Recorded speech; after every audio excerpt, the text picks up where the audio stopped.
আকরাম, নূরে মুজাসসাম, নূরুন আলা নূর, সাইয়্যিদিনা হাবিবিনা শফিঈনা মাওলানা মুহাম্মদ সাল্লাল্লাহু আলাইহি ওয়াসাল্লামের উপর আল্লাহ তাবারাকা ওয়া তাআলা যাকে আজ থেকে ১৫০০ বছর আগে প্রেরণ করেছেন সর্বশ্রেষ্ঠ ও সর্বশেষ নবী ও রাসূল হিসেবে, যার পরে আজ পর্যন্ত পৃথিবীতে অবশ্যই কোনো প্রকার নবী কিংবা রাসূল অবশ্যই আসে নাই, অবশ্যই এখনো নাই, অবশ্যই কিয়ামত পর্যন্ত আসবে না। সম্মানিত সুধী, আমি এই রাতের বেলা এত পথ পাড়ি দিয়ে আসতে খুব কষ্ট হয়েছে আমার। আপনাদের অনেক বড় বড় গর্ত হয়ে আছে, এত বড় গর্ত যেগুলোতে মাছ চাষ করা যাবে।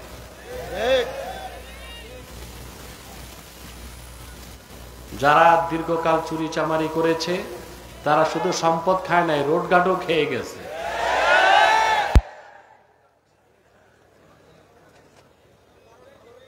তা আমার আসতে খুব ক্লান্তি, অবসাদ, দুঃখ, ব্যথার বোঝা নিয়ে এসেছি। আপনাদের এই সুন্দর চেহারাগুলো দেখে আমার কষ্ট দূর হয়ে গেছে, আলহামদুলিল্লাহ। আমি আজকে আপনাদের সামনে কোরআন কারীম সূরা ইব্রাহিম থেকে প্রথম ৩টি আয়াত তেলাওয়াত করেছি। আপনাদের ইহকালীন কল্যাণ, পরকালীন মুক্তির লক্ষ্যে নির্ভরযোগ্য মুফাসসির এবং মুহাদ্দিসগণের দৃষ্টিকোণ থেকে কিছু কথা আপনাদের সামনে তুলে ধরার চেষ্টা করব ইনশাআল্লাহ, যদি আল্লাহ সুবহানাহু ওয়া তাআলা আমাকে এবং আপনাদেরকে তৌফিক ভিক্ষা দান করেন। বলুন আল্লাহুম্মা আমিন। ভূমিকাতে একটি কথা বলবো, আমার দিকে তাকান, ওটা ড্রোন, কিচ্ছু না, আপনাদের ভিডিও করছে, আমার দিকে তাকায় থাকে। এই যে আপনারা এখানে এসেছেন আর বসে আছেন, আসার পেছনে বসার পেছনে পার্থিব জাগতিক কোনো স্বার্থ আছে? কথা বলে না। সামাজিক কিংবা রাজনৈতিক? আমরা এসেছি শুধুমাত্র আল্লাহ তার হাবিবের রেজামান্দি হাসিল করার জন্য, দুনিয়ার কল্যাণ, পরকালীন মুক্তির জন্য। সুবহানাল্লাহ বলেন। সবচেয়ে আনন্দের বিষয় হচ্ছে আল্লাহ তাআলা আপনাদেরকে পছন্দ করেছেন। আলহামদুলিল্লাহ। খুশি হন নাই? পুরুষের কণ্ঠে বলেন আলহামদুলিল্লাহ। আল্লাহ যে পছন্দ করেছেন আপনাদেরকে, তার প্রমাণ হচ্ছে দ্বীন শিখার জন্য আপনাদেরকে নির্বাচন করেছেন। আল্লাহ যাকে পছন্দ করেন তাকে দ্বীন শিখার সুযোগ করে দেন। এটা আমার কথা নয়, সহিহুল বুখারী কিতাবুল ইলমে হযরত মুআবিয়া রাদিয়াল্লাহু তাআলা আনহু থেকে একটি হাদিস এসেছে। আল্লাহর হাবিব ইরশাদ করেছেন, মান ইউরিদিল্লাহু বিহি খাইরান ইউফাক্কিহু ফিদ্দীন। আল্লাহ রাব্বুল আলামিন তার যে বান্দাকে পছন্দ করেন, যার কল্যাণ চান, তাকে দ্বীনের সমঝদার বানায় দেন।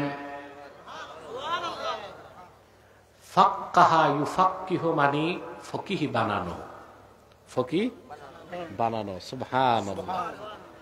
আল্লামা বদরুদ্দিন আইনি উমদাতুল কারিতে ব্যাখ্যা করেছেন, ইউফাক্কিহু ফিদ্দীন আইয়াজআলহু ফাকিহান ফিদ্দীন। আল্লাহ তার যে বান্দাকে পছন্দ করেন, যার কল্যাণ চান, তাকে দ্বীন শিখিয়ে দ্বীনের সমঝদার বানায় দেয়। সুবহানাল্লাহ। তা আল্লাহ যে আমাদের ভালোবাসলেন, পছন্দ করলেন, এতে আমরা খুশি না বেজার? আপনাদের জন্য দ্বিতীয় অফার আছে, সেটা হচ্ছে আমরা এই হাজার হাজার জনতা একটু পরে মুনাজাত করব, বিদায়ী মুনাজাত। ঠিক না? এককভাবে না সম্মিলিতভাবে? তাতে ফায়দা কি?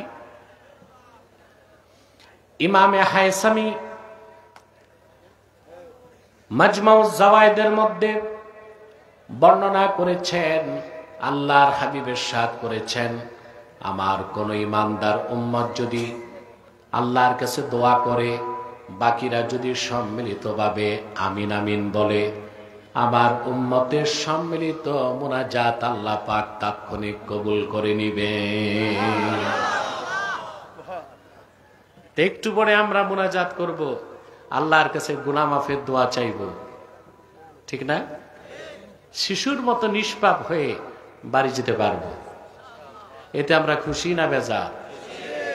বেজার শুধু শয়তান। বেজার কে? শয়তানের এখন একটা চেষ্টা বাকি আছে, মুনাজাতের আগে আপনাদের উঠানো যায় কিনা। আমরা নেক নিয়ত করে শয়তানের নাপাক গালে একটি চপেটা ঘাত করতে চাই। আমার কথা বুঝতেছেন? তাহলে আমরা নিয়ত করছি, কিছুক্ষণ পরে আজকের মুনাজাত করে গুনাহ মাফ করে নিষ্পাপ বেহেশতি আল্লাহওয়ালা হয়ে বাড়ি যেতে চাই। কারা কারা হাত তুলে আল্লাহ তাআলাকে দেখায়?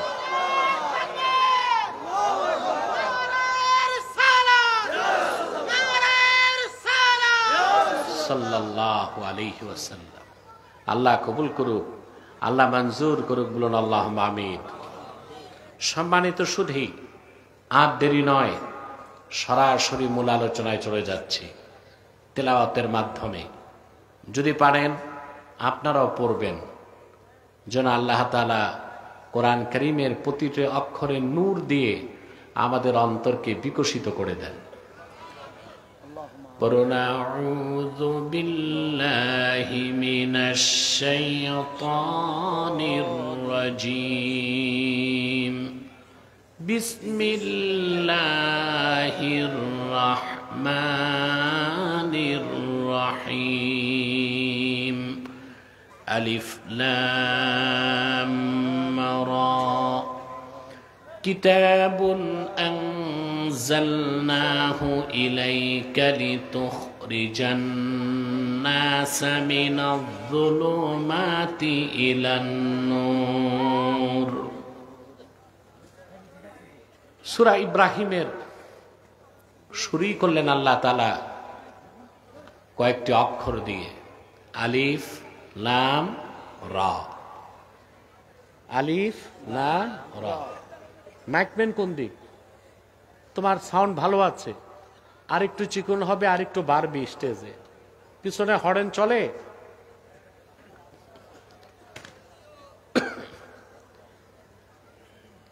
কোরআন কারীমের বিভিন্ন সূরা আল্লাহ শুরু করেছেন অক্ষর দিয়ে, আলিফ লাম মিম, আলিফ লাম রা, ইয়াসিন, তাহা, কাফ হা ইয়া আইন সাদ।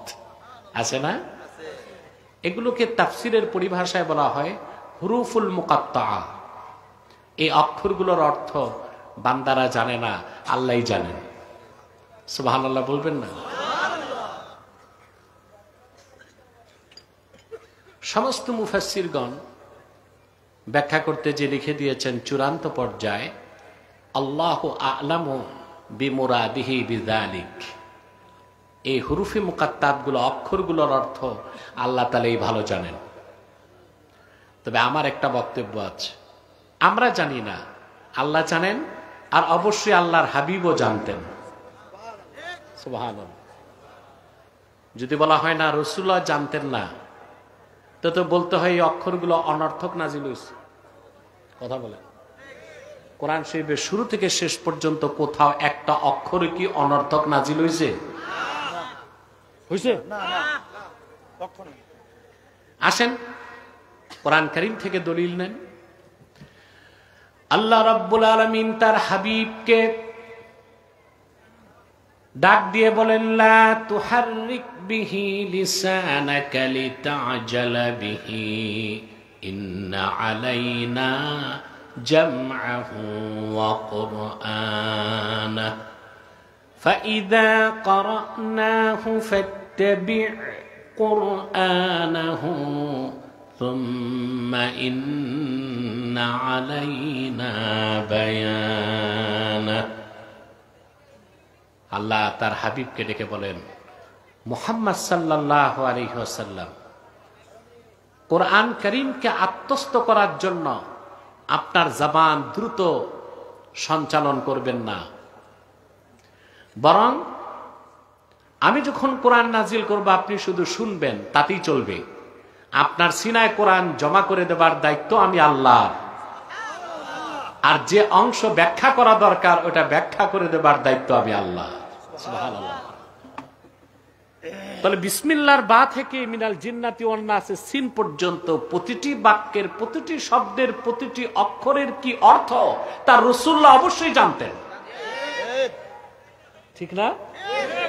সেজন্যই আমরা বলতে পারি আল্লাহ অবশ্যই জানেন, আল্লাহ তার হাবিবকেও জানিয়ে দিয়েছিলেন।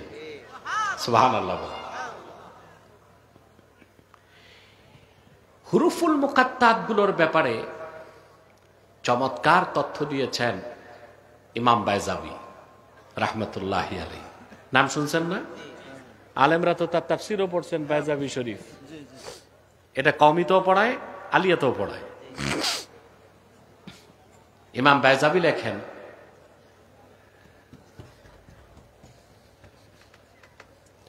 তাহাদ্দাল্লাহু সুবহানাহু ওয়া তাআলা বিহুরুফিল মুকাত্তাআ বিকুফারি কুরাইশ। আল্লাহ তাআলা এই আলিফ লাম মিম, আলিফ লাম রা, এই হুরুফুল মুকাত্তাত গুলো দিয়েও মক্কার কাফের কুরাইশদের সাথে চ্যালেঞ্জ করেছেন। সুবহানাল্লাহ বলে। কিন্তু কথাটি এত সূক্ষ্ম ব্যাখ্যাপূর্ণ যে আমাকে একটা ভূমিকা টানতে হচ্ছে বুঝানোর জন্য। কাফের মুশরিকরা যখন কোরআনকে অস্বীকার করলো, আল্লাহর পক্ষ থেকে তার হাবিবের মাধ্যমে আল্লাহ কাফেরদেরকে চ্যালেঞ্জ করলেন। প্রথম চ্যালেঞ্জ আল্লাহ পাক বলেন, কুল ইন ইজতামাআতিল ইনসু ওয়াল জিন্নু আলা আইয়াতু বিমিথলি হাযাল কুরআন লা ইয়াতুনা বিমিথলিহি ওয়ালাউ কানা বা'দুহুম লিবা'দিন যাহীরা। মুহাম্মদ সাল্লাল্লাহু আলাইহি ওয়াসাল্লাম অবিশ্বাসী কাফেরদেরকে বলুন, तमाम পৃথিবীর সমস্ত মানুষ আর সমস্ত জিন যদি ঐক্যবদ্ধ হয় একটা এজেন্ডা বাস্তবায়ন করার জন্য, আল্লাহ বলেন আমার কিতাবের মতো একটা কিতাব তারা রচনা করে দেখাবে। আল্লাহ বলেন কিয়ামত তক জিন আর মানুষ যদি পরস্পরকে সহযোগিতা করে, তারপরও আমার কোরআনের মতো একটা কিতাব আনতে পারবে না। কেউ পেরেছে? আল্লাহর চ্যালেঞ্জ কত শক্ত।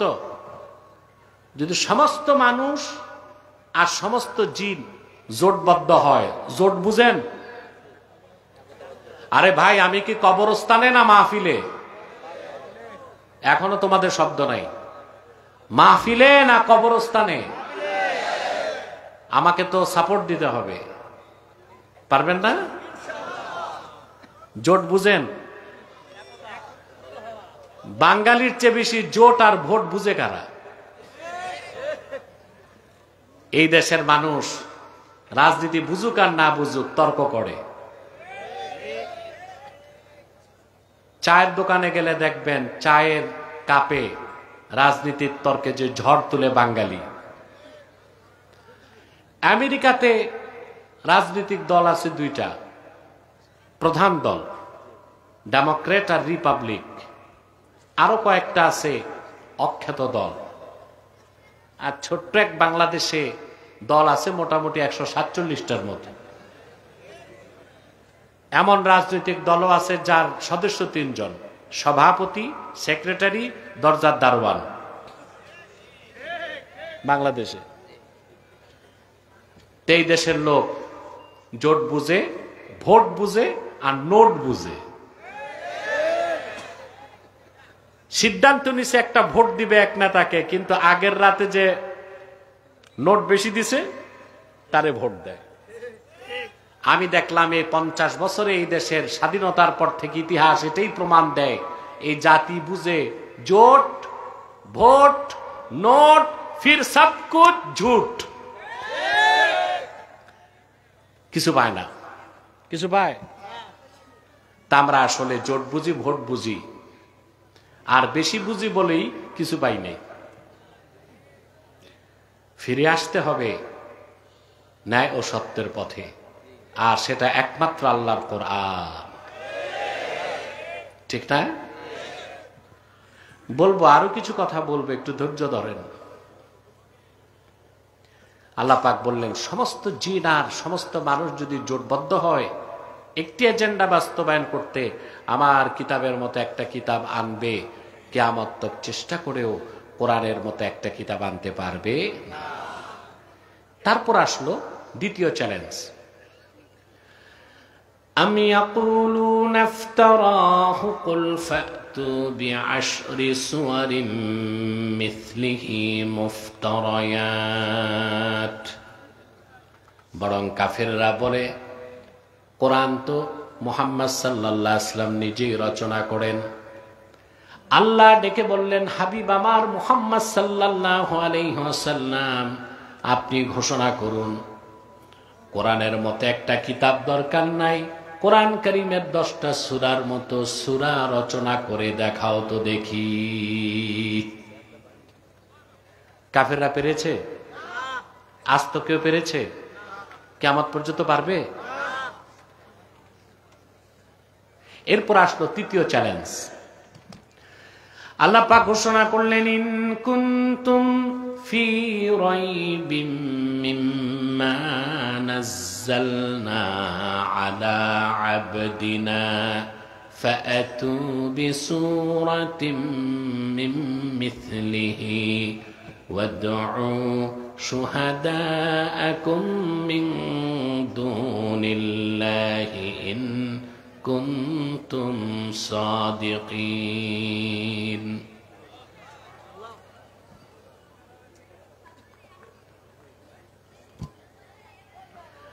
আল্লাহ পাক চ্যালেঞ্জ করলেন, কোরআনের মতো কিতাব তো আনতে পারো নাই, 10টা সূরার মতো সূরাও তো পারো নাই। শোনো, তোমরা যারা আমার বান্দা মুহাম্মদ সাল্লাল্লাহু আলাইহি ওয়াসাল্লামের উপর অবতীর্ণ কোরআনকে সন্দেহ করো, কোরআনের মতো কিতাব দরকার নাই, 10টা সূরাও দরকার নাই, আমার কোরআনের একটা সূরার মতো সূরা এনে দেখাও তো দেখি। ওয়াদউ শুহাদাআকুম মিন দুনিল্লাহ, আল্লাহ ছাড়া তোমাদের যত সহযোগী আছে, বন্ধু বান্ধব আছে, শুধু আরবে না, ইয়ামানে, শামে, দামেস্কে, মিশরে, আফ্রিকায়, সবাইকে ডাকো, সম্মিলিত চেষ্টা করো। তারপরে দেখো আমার কোরআনের একটা সূরার মতো সূরা বানাতে পারো নাকি। আল্লাহ বলেছেন, একটা সূরার মতো সূরাও বানাতে পারবা না। বলেন সুবহানাল্লাহ। কথা খেয়াল করতেছেন? এরপরে আল্লাহর পক্ষ থেকে চ্যালেঞ্জ হলো হুরুফুল মুকাত্তাতের মাধ্যমে। আলিফ লাম মিম, আলিফ লাম রা, এইসব হুরুফ দিয়ে আল্লাহ কাফেরদেরকে চ্যালেঞ্জ করছেন। কিভাবে? যে কোনো ভাষায় কথা বলার জন্য আর লেখার জন্য অক্ষর লাগে। কি লাগে? অক্ষর ছাড়া কথা বলাও যায় না, লেখাও যায় না। ঠিক না? আমরা তো দেখি দুই ঠোঁটের ঘর্ষণে কথা হয়। আহা, মানুষ যদি আল্লাহর কুদরত গুলো দেখতো তো কখনোই মানুষগুলো নাস্তিক হতো না, বরং আল্লাহর কুদরত গুলো দেখে তাদের মস্তক গুলো অবনত হয়ে যেত। সুবহানাল্লাহ বলে। মানুষ যে আল্লাহর সিলেক্টেড সৃষ্টি, আল্লাহর পছন্দের সৃষ্টি না মানুষ? কথা বলে না। আল্লাহ নির্বাচিত সৃষ্টি মানুষ। আল্লাহর কুদরত দেখার জন্য যেমন মহাশূন্যে তাকাতে হয়, আকাশের দিকে, আর আল্লাহর কুদরত বুঝার জন্য প্রতিটি মানুষ তার দেহের দিকে তাকাতে পারে। আল্লাহ পাক বলেছেন, আপনারা কথা বলেন না স্টেজে, বসেন বসেন, সব বসেন, আমার ডিস্টার্ব হচ্ছে। আর আপনারা আমাকে একটু সাপোর্ট দিবেন। আপনারা ঘুমান, জীবিত আছেন না মরে গেছেন আমি বুঝবো কেমনে? সারা শব্দ করবেন না ইনশাল্লাহ? যারা নাস্তিক, অ্যাথিস্ট, নাস্তিক, বেঈমান, 2-3 পাতা বিজ্ঞান পড়ছে, ওরা মানুষকে শিখায় মানুষ হচ্ছে ন্যাচারাল সিলেকশন। নাউজুবিল্লাহ বলেন। অর্থাৎ প্রকৃতির খামখেয়ালিতে এমনে এমনে মানুষ হয়ে গেছে।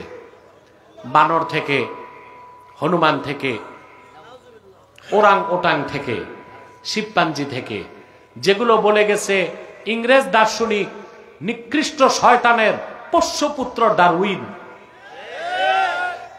এই শয়তানটাই প্রথম দ্য থিওরি অফ এভোলিউশনে এই বিবর্তনবাদকে লিখেছে। পৃথিবীতে কোটি কোটি মানুষ বিবর্তনবাদ পড়ে নাস্তিক হয়ে গেছে। কিন্তু আল্লাহ তাআলার সৃষ্টি, শ্রেষ্ঠ সৃষ্টি মানুষের একটা দিক দেখেন, এই যে ভাষা, কথা, এই একটা কুদরত দেখলেই আল্লাহর কুদরতের সামনে মস্তক নত হয়ে যাবে। আমরা দেখি ঠোঁট নড়ে কথা হয়, বিষয় কি এতটুক? কথা জাগে মনে, কথাকে সাজায় মাথা, মনের কথা মুখে আসতে লাগে বাতাস। কথা পরিবহন করে কে? সুবহানাল্লাহ। কথা জাগে মনে, সাজায় কে? তারপরে ফুসফুস বাতাস সাপ্লাই দেয়। বাতাসের মাধ্যমে কথাটা এই গলাতে আল্লাহ ফিট করছেন একটা যন্ত্র, ষড়যন্ত্র। এটা কনস্পিরেসি না, ওই ষড়যন্ত্র না, ষড়যন্ত্র। এটা আর কোন প্রাণীকে আল্লাহ দেন নাই। আল্লাহর এই একটা কুদরত দিয়ে তো বিবর্তনবাদ ধূলিসাৎ হয়ে যায়। যদি মানুষ বানর থেকেই হতো, হনুমান থেকে হতো, শিবপাঞ্জি থেকে হতো, তো ওদের গলায় কথা বলার যন্ত্র নাই কেন? তাহলে বোঝা যায় মানুষ ন্যাচারাল সিলেকশন না, বরং মানুষ হচ্ছে best creation of almighty Allah, selected by Allah. মানুষ হচ্ছে আল্লাহ নির্বাচিত সৃষ্টি, শ্রেষ্ঠ সৃষ্টি।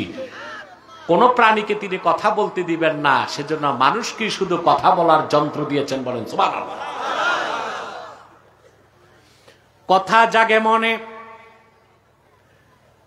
কথা সাজায় মাথা, বাতাস পরিবহন করে কণ্ঠের মাধ্যমে, দুই ঠোঁটের ঘর্ষণে অক্ষরে রূপ নিয়া ভাষা বেরিয়ে যায়।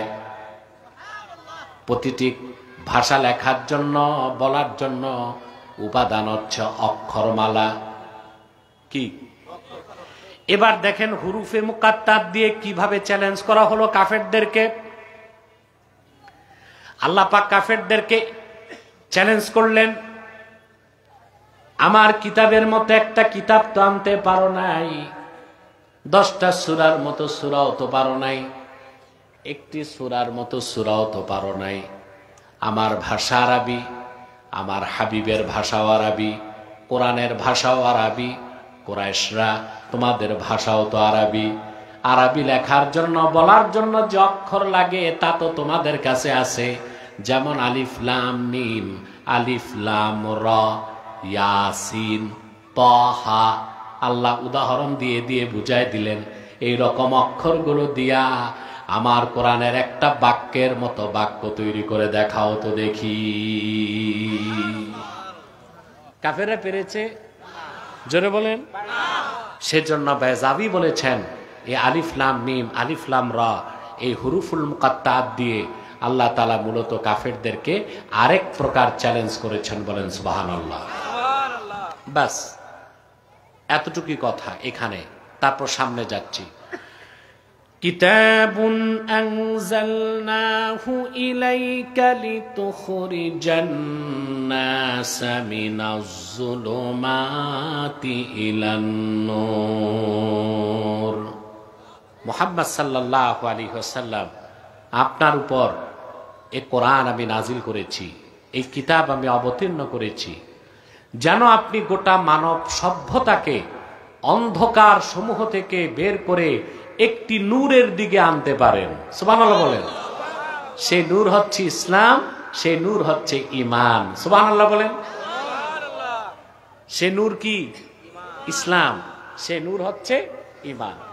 ইসলাম সম্পর্কে আমার দেশে 88% মুসলমানের কোনো ধারণাই নাই।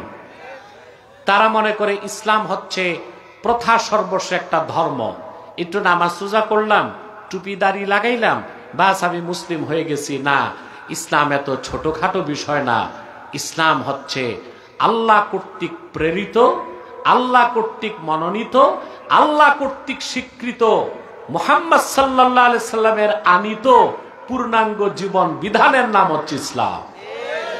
এটাকে আল্লাহ নূর বলেছেন। সুবহানাল্লাহ। আর এই ইসলাম ছাড়া যা আছে, যত তন্ত্র মন্ত্র মতবাদ, মিথ্যাশ্রিত ধর্ম, মানবরচিত ধর্ম, বিকৃত ধর্ম, এই সব কিছুকে আল্লাহ বললেন জুলুমাত। অন্ধকার না, অন্ধকার সমূহ। জুলমাতুন মানে অন্ধকার, আর জুলুমাত হচ্ছে বহুবচন, অন্ধকার সমূহ। তাহলে আল্লাহর কাছে একমাত্র ইসলাম হচ্ছে কি? নূর। সুবহানাল্লাহ বলেন। কষ্ট হচ্ছে না তো? একটু মনোযোগ থাকবে তো? আমরা একটা মেসেজ নিয়ে বাড়ি যাব, পারবো ইনশাআল্লাহ?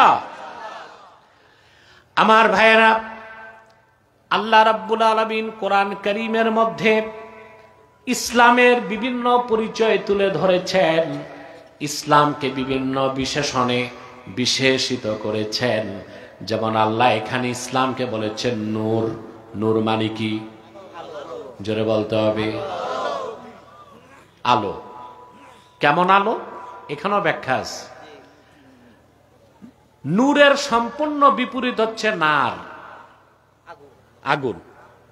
নার বা আগুন ধরালে তাতেও তো আলো হয়, হয় না? কিন্তু আগুন নিভাই দিলে আলো হয় না। আবার সূর্য উঠলে আলো পান, ওটা হচ্ছে দাউউশ শামস। ওটা কি? দাউউশ শামস, যার বহুবচন দিয়া। কিন্তু সূর্যের আলো আমরা সবসময় পাই না, মেঘ আসলে পাই না, বৃষ্টির দিন পাই না, রাত হয়ে গেলে পাই না। পাই আমরা? পাই না। কিন্তু নূর হচ্ছে এমন আলো যা রোজে আজাল থেকে আলো। নূর এখনো নূর, কিয়ামত তক নূর, অনন্তকাল নূর থাকবে। সেটাকেই আল্লাহ নূর বলেছেন। ইসলামকে আল্লাহ বিভিন্ন বিশেষণে বিশেষিত করেছেন। এখানে আল্লাহ ইসলামকে বলেছেন নূর, অন্য জায়গায় বলেছেন ইসলাম হচ্ছে নূরুল্লাহ, আল্লাহ নূর।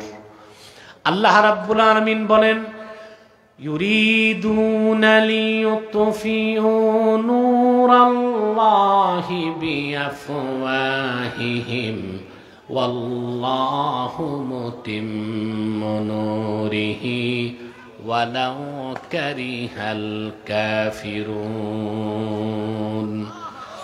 কাফের মুশরিকরা চায় তাদের মুখের ফু দিয়া আল্লাহর নূরকে নিভায় দিবে না। আল্লাহ অবশ্যই তার নূরকে পরিপূর্ণতা দানকারী। আল্লাহ অবশ্যই মুহাম্মদ সাল্লাল্লাহু আলাইহি ওয়াসাল্লামকে প্রেরণ করে প্রায় ১৫০০ বছর আগে আল্লাহ তার নূর ইসলামকে পরিপূর্ণ করে দিয়েছেন। কিয়ামত পর্যন্ত সেই আল্লাহর নূর দিন ইসলাম, যেটা চেরাগে মুহাম্মাদি, মানুষকে শুধু আলোই দেখায় যাবে। কিয়ামত তক মানুষ অন্ধকার ছেড়ে আল্লাহ প্রদত্ত সেই দিন ইসলাম, আল্লাহ নূরের আলোতে আসতে থাকবে। আমার একটা কষ্ট, অনেক সময় দেখা যায় স্কলার বা বক্তারাও ভুল ওয়াজ করে। কথায় কথায় বলে আমাদের এক হইতে হবে, নতুবা ইসলাম ধ্বংস হয়ে যাবে। নওজুবিল্লাহ। ইসলাম কি ধ্বংস হওয়ার জিনিস? কথা বলে না। বলে আমাদের ঐক্যবদ্ধ হইতে হবে, নতুবা ইসলামের ক্ষতি হবে না। ইসলামের ক্ষতি হবে না, ইসলামের রক্ষক স্বয়ং আল্লাহ। ভুলের কারণে মুসলমানের ক্ষতি হবে, ভুলের কারণে মুসলমানের ধ্বংস আসতে পারে। ইসলাম অক্ষয়, অবিকৃত, অম্লান। ইসলামের রক্ষক আল্লাহ। এটা আল্লাহর নূর, এটা চেরাগে মুহাম্মাদি। সারা দুনিয়ার সমস্ত পরাশক্তি, অপশক্তি, তাগুতি শক্তি সম্মিলিতভাবে চেষ্টা করেও দ্বীন ইসলামের এক জাররা ক্ষতি করার ক্ষমতা রাখে না।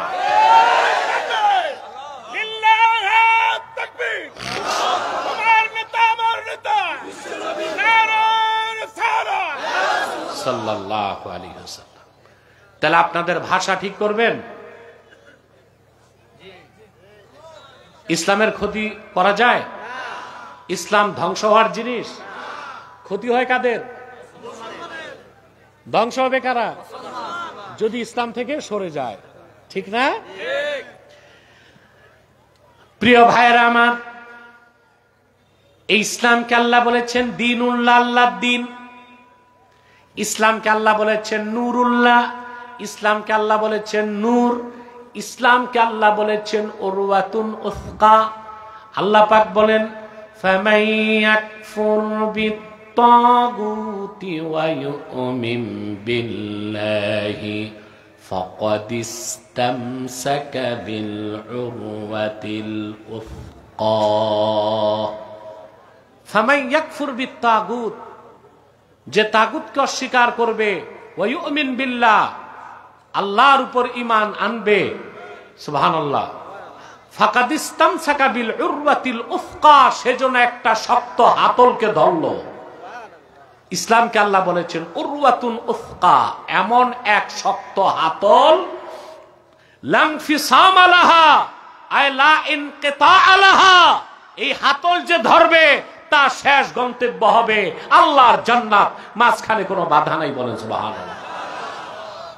ইসলামকে আল্লাহ বলেছেন উরওয়াতুন উসকা, বলেন সুবহানাল্লাহ।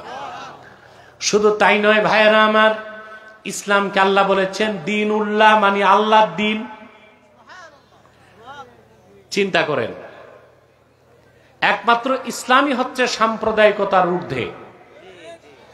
সাম্প্রদায়িকতা, বাংলাদেশে কিছু বুদ্ধিজীবী আছে, আছে না? এখন বুদ্ধিজীবীদের ভাত নাই, এ সবগুলো ধরা খাইছে। সরকার পতনের আগে আমার কাছে ধরা খাইছে সবগুলো বুদ্ধিজীবী।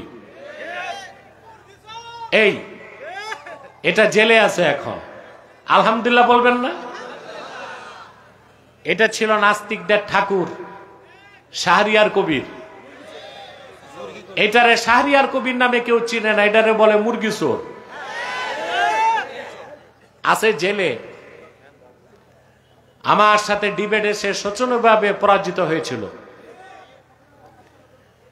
আমার কথা, এই নাস্তিক শাহরিয়ার কবিরকে 2 দিনের রিমান্ড কেন দিল? ও তো যুদ্ধাপরাধী। আলেম ওলামার বিরোধিতার জন্য তারা করেছে গাধানি, গাধানি, শুনছেন না? এটা করে গেছে জাহানার ইমাম। ওইটা জাহানার ইমাম ছিল না, জাহান্নামের ইমাম ছিল। ওইটা মরার পর রেখে গেছে ওর পোষ্যপুত্র শাহরিয়ার কবিরকে। আর শাহরিয়ার কবিরের পয়সা আসতো ইসরায়েল থেকে। কোত্থেকে? তাদের ব্যবসা ছিল কি? মুক্তিযুদ্ধের চেতনা আর রাজাকার। এই ব্যবসা গেছে, আর এই ব্যবসা বাংলাদেশে চলবে না। এই স্বাধীনতার চেতনা, মুক্তিযুদ্ধের ব্যবসা আর রাজাকারের তকমা দিয়া বাংলাদেশের রাজনীতির নামে ভণ্ডামির যুগ আর ফিরে আসবে না ইনশাআল্লাহ। এই শাহরিয়ার কবির আলেম ওলামাকে বলতো রাজাকার। কি বলতো? অথচ সেক্টর কমান্ডার বঙ্গবীর কাদের সিদ্দিকী বলছে 71 সালে শাহরিয়ার কবির পাকিস্তানি ক্যাম্পে দেশি মুরগি সাপ্লাই দিত। এখন আমার কথা, যে পাকিস্তানিরা এই দেশে নিরীহ মানুষকে হত্যা করত, তাদেরকে দেশি মুরগি সাপ্লাই দিয়া শাহরিয়ার কবির এনার্জি সাপ্লাই দিত, সে কি যুদ্ধাপরাধী না? জোরে বলেন। এই জন্য এই জনসমুদ্রের পক্ষ থেকে ইন্টারিম গভর্নমেন্টকে দাবি করছি, যুদ্ধাপরাধী হিসেবে বাংলাদেশের মানুষ শাহরিয়ার কবিরের ফাঁসি চায়।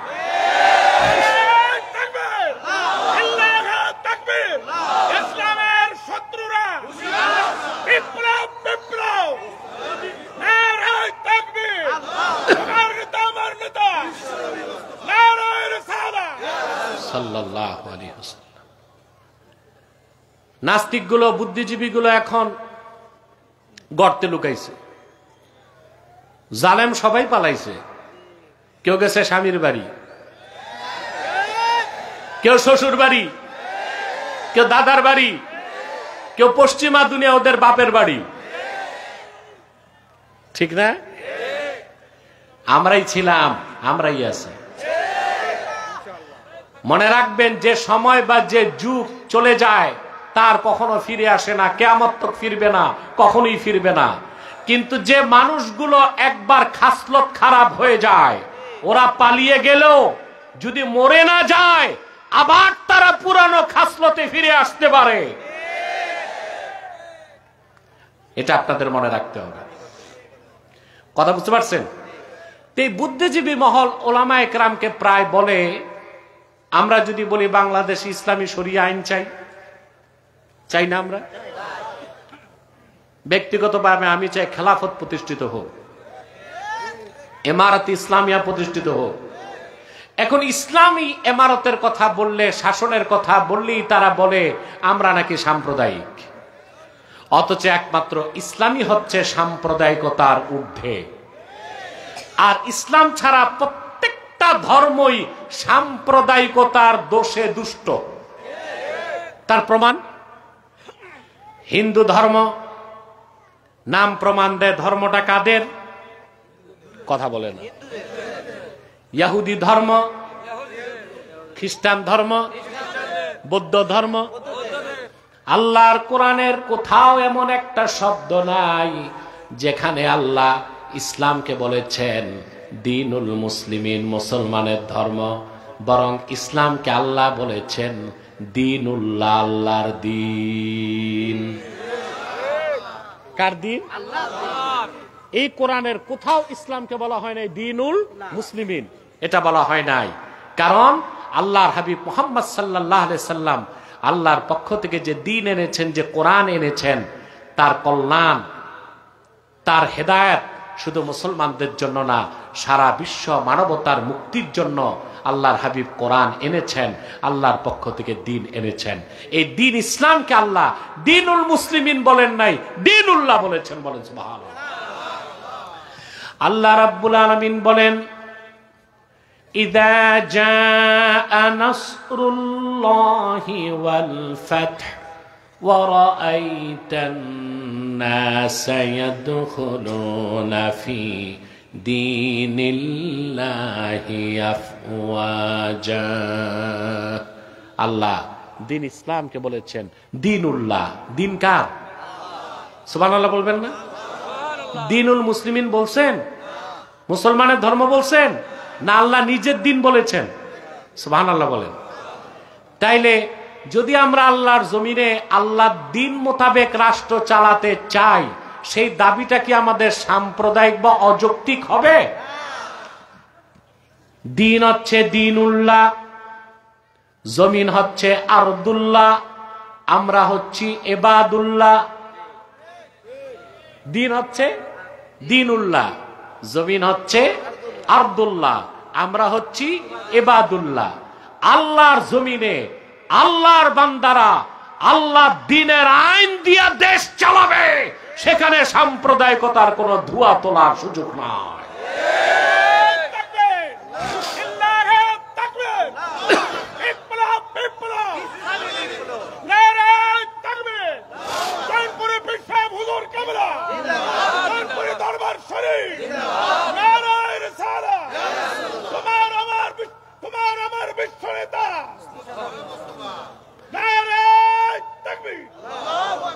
সম্মানিত সুধী, তাহলে ইসলাম, কথা বুঝতেছেন? এই ইসলামকে আল্লাহ বলেছেন নূরুল্লাহ, ইসলামকে বলেছেন নূর, ইসলামকে বলেছেন দ্বীনুল্লাহ, ইসলামকে বলেছেন উরওয়াতুন উফকা। এটা গতানুগতিক ধর্ম না, এটা পূর্ণাঙ্গ জীবন বিধান। বলেন সুবহানাল্লাহ।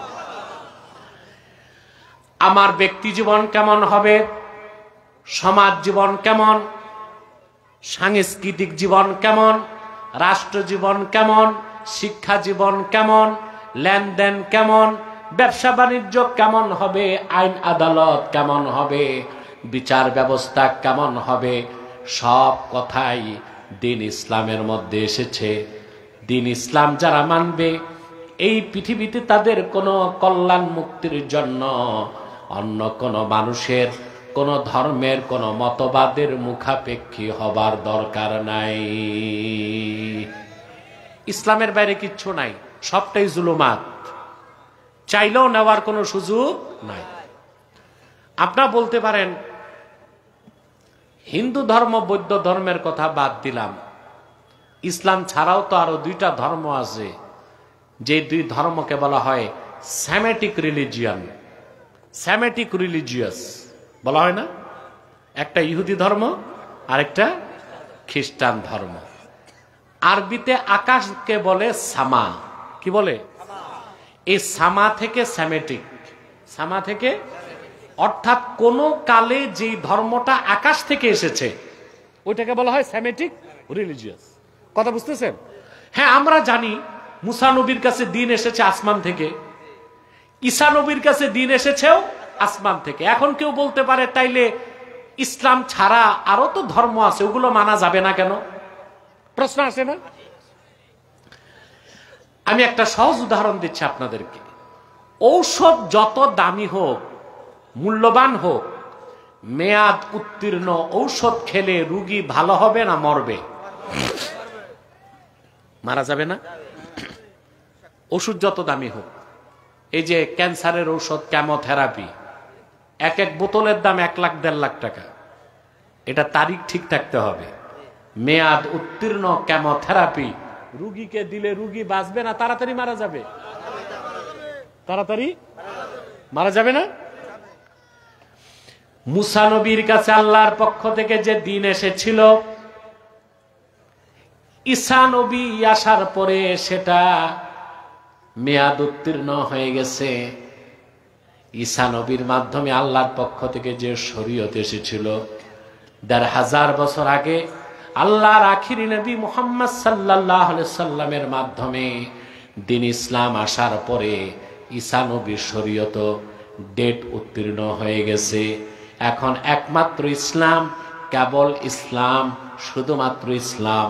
পূর্বের মেয়াদ উত্তীর্ণ কোন শরীয়ত মানার সুযোগ নাই। সুযোগ? কথাগুলো বুঝতেছেন? এরপরে আল্লাহ তাআলা বলেন বিইذনি রাব্বিহিম ইলা সিরাতিল আজিজিল হামিদ। মুহাম্মদ সাল্লাল্লাহু আলাইহি সাল্লাম, এই কিতাব আপনার উপর কোরআন নাজিল করেছি যেন আপনি বিশ্বের মানুষদেরকে অন্ধকার সমূহ থেকে একটি নূর অর্থাৎ ইসলামের দিকে বের করে আনেন, মানব জাতির রবের হুকুমে, নির্দেশে। এরপর আবার আল্লাহ ইসলামের আরেকটা পরিচয় তুলে ধরলেন, ইলা সিরাতিল আজিজিল হামিদ। এই ইসলাম হচ্ছে যিনি আল্লাহ আজিজুল হামিদ, ওনার মনোনীত পথ। সুবহানাল্লাহ। আল্লাহ কর্তৃক মনোনীত পথ কয়টা? কথা বোঝা যায়? ডবল হচ্ছে না তো? আল্লাহ কর্তৃক মনোনীত পথ কয়টা? ওটার নাম কি? ওটাকে আল্লাহ বলেছেন সিরাতিল্লাহ, আবার বলেছেন সিরাতিল আজিজিল হামিদ, আবার সেটাকে বলেছেন সিরাতিল মুস্তাকিম। সুবহানাল্লাহ। ইসলাম কিন্তু একটাই, ইসলামের কোনো ভার্সন নাই। আছে আমাদের দেশে এই যে এখন তো বুদ্ধিজীবীদের ভাত নাই, এখন নতুন একটা দল বের হয়েছে, এদের নাম রাষ্ট্রচিন্তক। কি নাম? রাষ্ট্রচিন্তক। বুদ্ধিজীবীদের তো ভাত নাই, পুরান পাগলের ভাত নাই, এখন নতুন পাগল বের হয়েছে, এরা রাষ্ট্রচিন্তক। এদের নেতা হচ্ছে ফরহাদ মজহার। এই লোক, এই বাউল সমন্বয়কদের মাথা নষ্ট করে, সে লম্বা কুর্তা লাগায়, এত মোটা আলিগুড়ি পায়জামা, ওর ভিতরে তার নাতিরও ঢুকানো যাবে, মাথায় কিম্ভূত কিমাকার টুপি, রবি ঠাকুরের মতো লম্বা দাড়ি, 3 ইঞ্চি মোটা মোষ, দাঁত কয়টা গণা যাবে না, পিছনে সরস্বতীর মূর্তি আর সামনে লালনের বেহালা। এ হচ্ছে রাষ্ট্রচিন্তক। এ আমাদেরকে শিখাবে কিভাবে আমরা বাংলাদেশ তৈরি করব। আমাদের মাথা নষ্ট হয়েছে, ওর মতো গাঁজাখোরের কাছে আমরা বাংলাদেশ বানাবার শিক্ষা নিব। বাংলাদেশ কিভাবে চলবে এই দেশের আলেমরাই সিদ্ধান্ত নিবে। 14 কোটি মুসলমান সিদ্ধান্ত নিবে আগামীর বাংলাদেশ কি রকম বাংলাদেশ হবে। এদেশের মুসলমান চায় আগামীর বাংলাদেশ হবে আল কোরআনের বাংলাদেশ, আগামীর বাংলাদেশ হবে ইসলামের বাংলাদেশ, আগামীর বাংলাদেশ হবে আলেম ওলামার নেতৃত্বের বাংলাদেশ।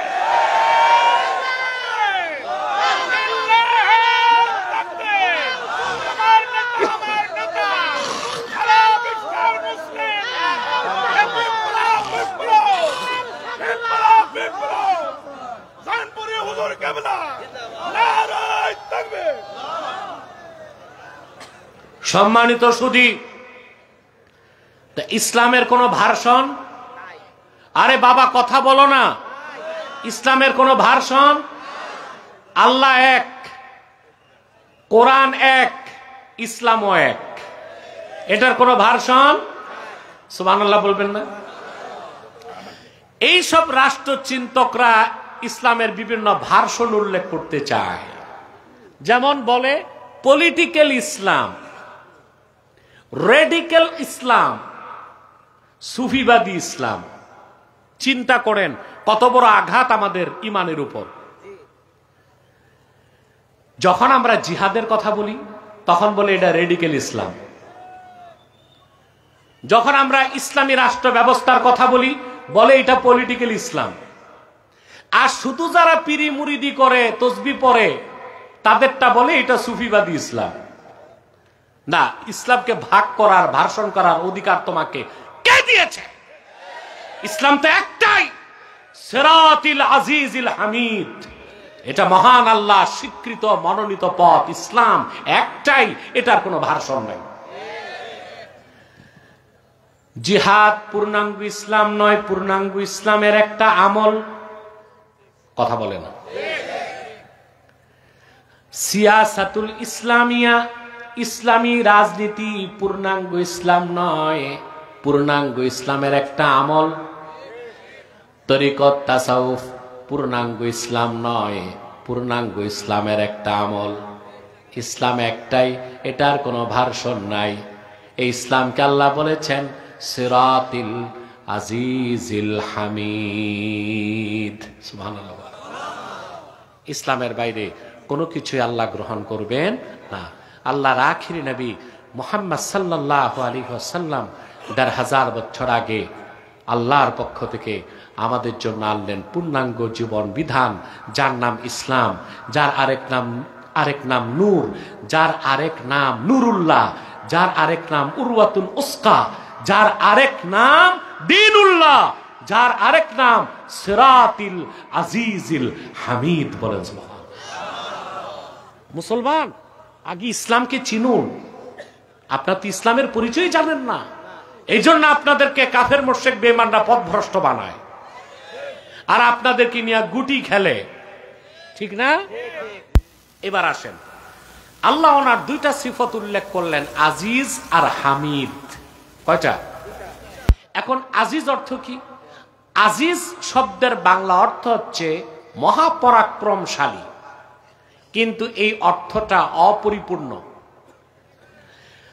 আজিজ শব্দের ব্যাখ্যা করতে যে ইমাম রাজি লেখেন, আল্লাযী লা ইউজাদু লাহু মিসলুন, আকাশ ও জমিনে যার কোনো মেসাল নাই, দৃষ্টান্ত নাই, উদাহরণ নাই, সেই মহান সত্তা, তাকে বলা হয় আজিজ। তিনি আমার আল্লাহ। এখান থেকে একটা মাসালা আকীদার বের হয়, সেটা হচ্ছে সকল আকারের স্রষ্টা আমার আল্লাহ নিরাকার। সুবহানাল্লাহ।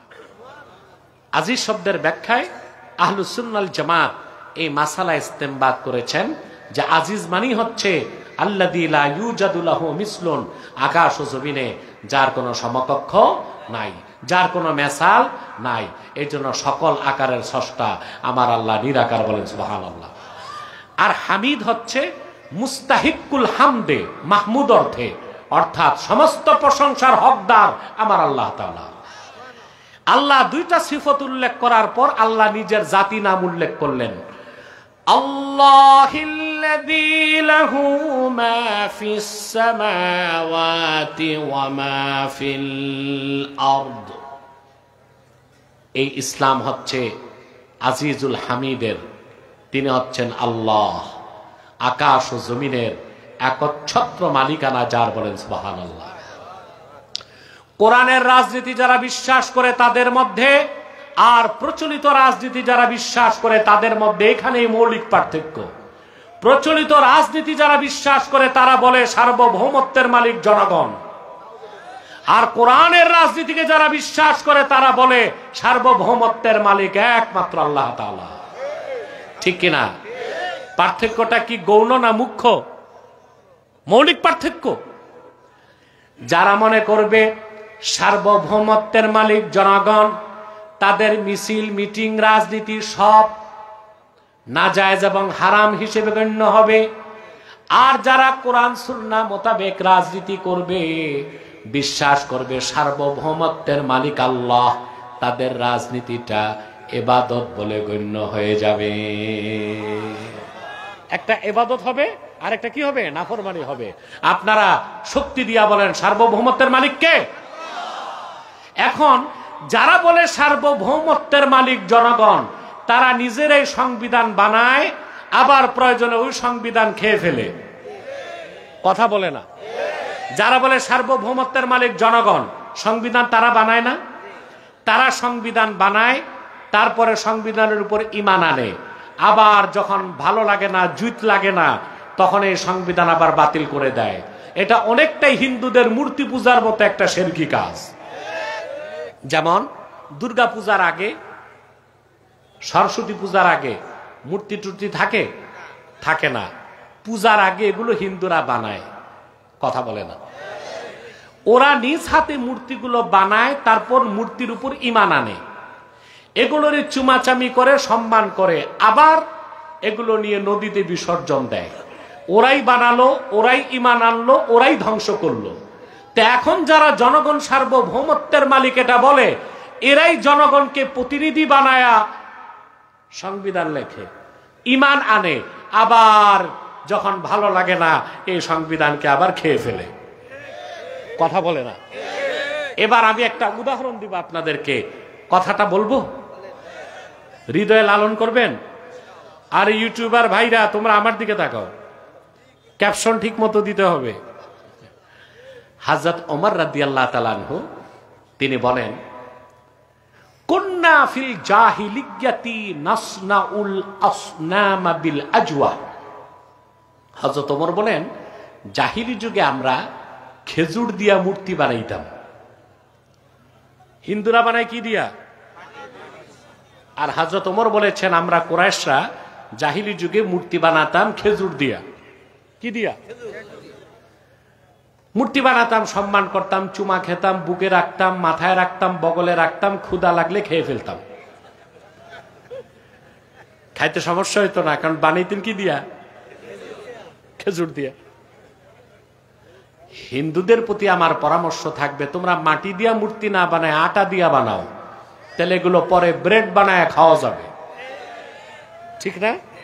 একটা কাজে লাগলো। তো হযরতে ওমর রাদিয়াল্লাহু তাআলা আনহু বলেন, আমরা খেজুর দিয়া মূর্তি বানাতাম, সম্মান করতাম, শ্রদ্ধা করতাম, চুমা খাইতাম, মাথায় রাখতাম, বুকে রাখতাম, বগলে রাখতাম, ক্ষুধা লাগলে খেয়ে ফেলতাম। আজ হযরত ওমরের কথাটা আমার হৃদয়ে দাগ কেটেছে। ১৫০০ বছর পর দেখতে পাই যারা বলে সার্বভৌমত্বের মালিক জনগণ, তারাই আইন তৈরি করতেছে, তারাই সংবিধান রচনা করতেছে, আবার তারাই তাদের সংবিধানের উপর ঈমান আনতেছে, আবার সময় মতো তারাই তাদের সংবিধান খেয়ে ফেলতেছে। এখন কথা হচ্ছে রাষ্ট্র সংস্কার হবে, নতুন সংবিধান হবে। আমরা ৭২-এর সংবিধান চাই না। আবার মন গড়া জনগণ সার্বভৌমত্বের মালিক এই নীতিত সংবিধান চাই না। আমরা এমন এক সংবিধান চাই যা রচিত হবে কোরআন ও সুন্নাহর আলোকে, ইজমা ও কিয়াসের আলোকে। এইরকম একটি সংবিধান, একটি সুন্দর বাংলাদেশ আমাদেরকে উপহার দিতে পারে। আল্লাহ কবুল করুক।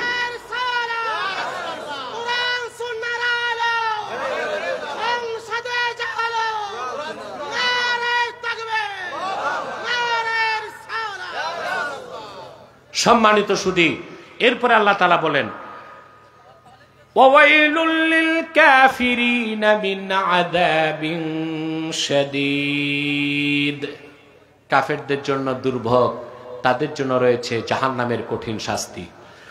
আল্লাযীনা ইস্তাহিব্বুনাল হায়াতাদ দুনিয়া আলাল আখিরাতি ওয়া ইয়াসুদ্দুনা আন সাবিলিল্লাহি ওয়া ইয়াবগুনাহা ইওয়াজা, ওই সব কাফের তারা যারা আখিরাতের উপর দুনিয়ার জীবনকে প্রাধান্য দেয় আর আল্লাহ তাআলার মনোনীত সিরাতে মুস্তাকিমের মধ্যে বক্রতা সৃষ্টি করতে চায়, কোনোদিন বক্রতা সৃষ্টি করতে পারবে না।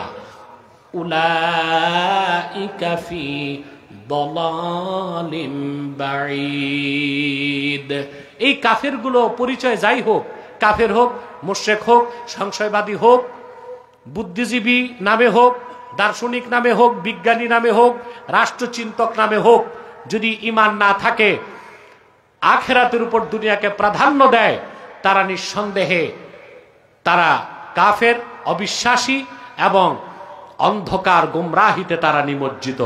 বলেন নাউজুবিল্লাহ। আল্লাহ তাআলা আমাদেরকে যেন কবুল ও মঞ্জুর করেন, বলুন আল্লাহুম্মা আমিন। সাদাকাল্লাহুল আযীম ওয়া সাদাকা রাসূলুহুন নবিয়ুল কারীম ওয়া নাহনু আলা যালিকা মিনাশ শাহিদিন ওয়াশ শাকিরিন আলহামদুলিল্লাহি রাব্বিল আলামিন। না না, ওয়াজ হইছে মানে উঠে যাবেন তা না, মুনাজাত করতে হবে। মিয়া সাহেব, আপনারা কি আউলিয়া কেরাম নাকি? এক সেকেন্ডে বসে যান। আমি এক্ষুনি আপনাদেরকে নিয়ে মুনাজাতের দিকে চলে যাচ্ছি। আপনাদের কাছে আমার একটি অনুরোধ, এখানে আপনারা বিভিন্ন দল ও মতের লোক আছেন না? কথা বলে না। আমি আপনাদের কাছে সাতক্ষীরাবাসী একটা অনুরোধ করে যাই, আপনাদের মধ্যে মাসলাকগত দ্বন্দ্ব আছে, থাকুক, সমস্যা নাই, দল যার যেটা আছে থাকুক। তিনটি ইস্যুতে আমরা এক হয়ে যাব। ইসলামের সুমহান স্বার্থ রক্ষায় আমরা ঐক্যবদ্ধ হয়ে যাব। মুসলমানদের মৌলিক দাবিগুলো আদায়ে আমরা এক হয়ে যাব। আর বাংলাদেশকে আগ্রাসন মুক্ত রাখতে আমরা এক হয়ে যাব। আমাদের এই তিনটি স্বার্থের বিরুদ্ধে বাংলাদেশে কাজ করছে তিনটি অমুসলিম সম্প্রদায়। তার মধ্যে সবচেয়ে নিকৃষ্ট হচ্ছে কাদিয়ানী সম্প্রদায়। নিঃসন্দেহে তারা কাফের এবং অমুসলিম। তাদেরকে যারা কাফের বলবে না, তারাও কাফের, ঠিক কিনা বলেন? কারণ তারা আল্লাহর আখিরি নবী আমার নূর নবীজি মুহাম্মদ সাল্লাল্লাহু আলাইহি সাল্লামকে আল্লাহ শেষ নবী হিসেবে বিশ্বাস করে না। চিল্লায় বলেন নাউজুবিল্লাহ। সেজন্য তারা কি? তাদেরকে যারা কাফের বলবে না, তারা কি? কিন্তু মানুষকে তারা ধোঁকা দিয়ে কাফের বানাবার জন্যে মুসলমানদের মতো দাড়ি রাখে, মুসলমানদের মতো টুপি লাগায়, মুসলমানদের মতো নাম রাখে। তাই বলি কি তারা মুসলমান হবে? দাড়ি রাখলে কেউ যদি মুসলমান হতে পারত, তো রবীন্দ্রনাথ ঠাকুরের চেয়ে বড় মুসলমান কে হইতো? নাম রাখলে, টুপি লাগালে মুসলমান হওয়া যায়? ভারতের দিল্লি পার্লামেন্টে কংগ্রেসের হিন্দু এমপিরাও সাদা লম্বা টুপি লাগায়, ওরা মুসলিম হবে? আর এক শয়তান নাম রাখলে মুসলমান হবে ওরা? এক শয়তান বোতলে পেশাব করে উপরে নাম লিখে দিছে শরবত, ওটা কি শরবত হবে? তদ্রুপ কাদিয়ানীরা কাফের এবং অমুসলিম।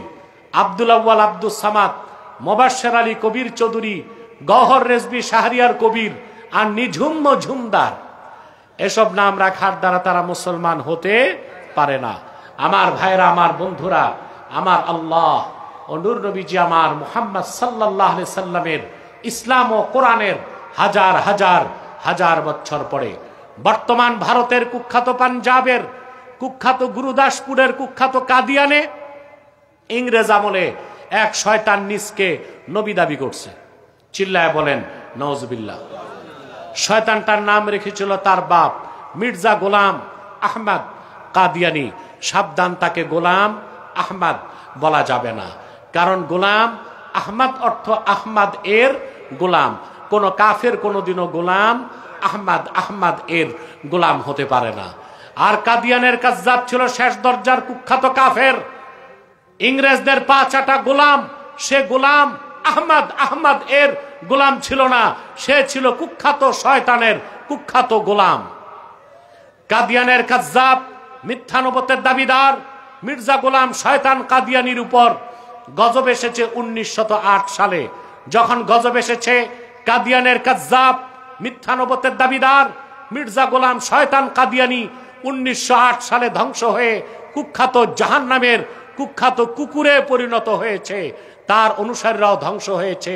বর্তমানে কিছু কাদিয়ানি বাংলাদেশে আছে যারা ইতিমধ্যেই 100 সেন্টার করে ফেলেছে। দুঃখজনক, আপনাদের সাতক্ষীরা শ্যামনগরে কাদিয়ানিদের একটা আস্তানা হয়ে গেছে। এই জন্য সাতক্ষীরাবাসীকে কাল কিয়ামতের দিন জবাবদিহিতার সম্মুখীন হতে হবে। নাম পরিবর্তন করে করে কাদিয়ানিরা মানুষকে ধোঁকা দেয়। কখনো নিজেদের নাম প্রচার, কখনো নাম পরিবর্তন করে করে তারা মিথ্যা পরিচয় দেয়। কখনো নিজেদেরকে বলে আহমদী জামাত, কখনো বলে আহমদিয়া জামাত, কখনো বলে আহমদী সম্প্রদায়, কখনো বলে আহমদিয়া সম্প্রদায়, কখনো বলে আহমদী মুসলিম জামাত, কখনো বলে আহমদিয়া মুসলিম জামাত।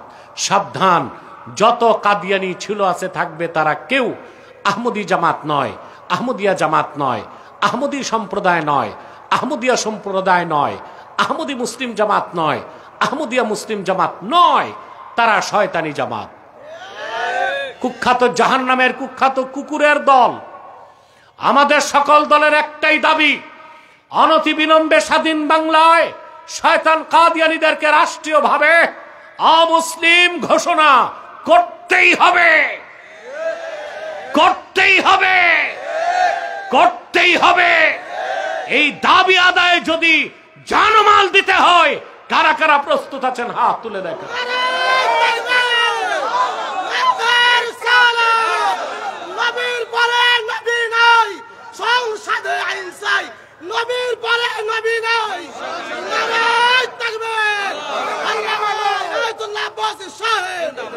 সম্মানিত সুধী, তাদেরকে অর্থনৈতিক সহযোগিতা করবেন না?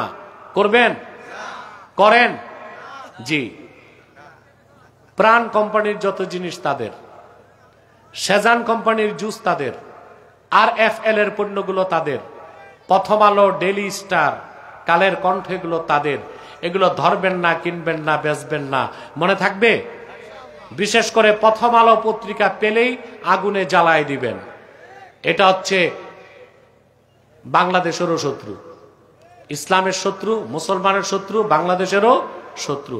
এই প্রথম আলো পত্রিকার কাজই হচ্ছে CIA আর ভারতের রয়ের এজেন্ডা কিভাবে বাস্তবায়ন করা যায়। এই পত্রিকাকে আপনারা বর্জন করুন এবং পাওয়া মাত্রই আগুনে জ্বালায় দিবেন। পারবেন না ইনশাল্লাহ? আরেকটি অমুসলিম সম্প্রদায় আমাদের বিরুদ্ধে কাজ করছে, এটা হচ্ছে ঈসাই জামাত, খ্রিস্টানদের একটা গোপন দল। এরা 1975 সালে বাংলাদেশে ঢুকেছে। এই পর্যন্ত প্রায় 2.5 লক্ষ পরিবারকে খ্রিস্টান বানিয়েছে। তাদের ব্যাপারে সাবধান থাকবেন। আরেকটা ফেরকা আছে হিজবুত তাওহীদ, এই এক গোমরা দল। এটা 64 ডিস্ট্রিক্টে কাজ করতেছে।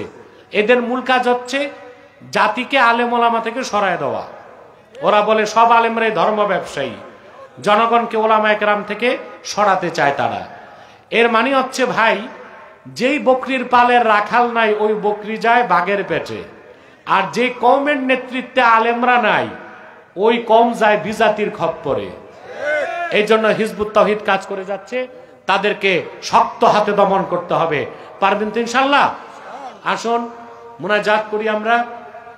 একবার সূরা ফাতিহা পড়ুন, 3 বার সূরা ইখলাস পড়ুন এবং ইস্তেগফার পড়ুন 11 বার।